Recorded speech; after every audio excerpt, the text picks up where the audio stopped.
Hey there! Today we have an interesting problem to tackle. The challenge we're facing is how to refresh a map every X seconds while updating the content of the selected marker's info window. We want to achieve this without having to recreate the info window, as it can lead to a poor user experience with blinking windows.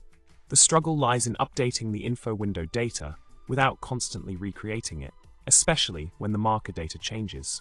Let's dive into how we can solve this conundrum. In the solution provided, we discovered a workaround that involves leveraging a hosting controller to store the info window content. By initializing the hosting controller when creating the marker info window, we can update the info window data without the need for constant recreation. The hosting controller acts as a container for the info window content, allowing us to modify its data dynamically. This approach helps maintain a smoother user experience by preventing the info window from flickering when updated. Now, let's explore how this solution unfolds in the code. In continuation with the solution, we focus on the update marker function, where the magic happens.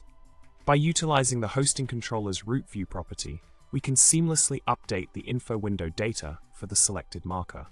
Whenever the marker data changes, we update the necessary information within the hosting controller, ensuring that the info window reflects the latest data.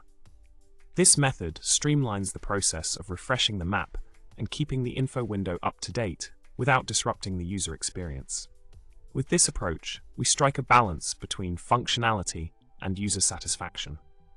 In summary, we successfully address the challenge of updating the selected marker's info window content without triggering constant window recreation.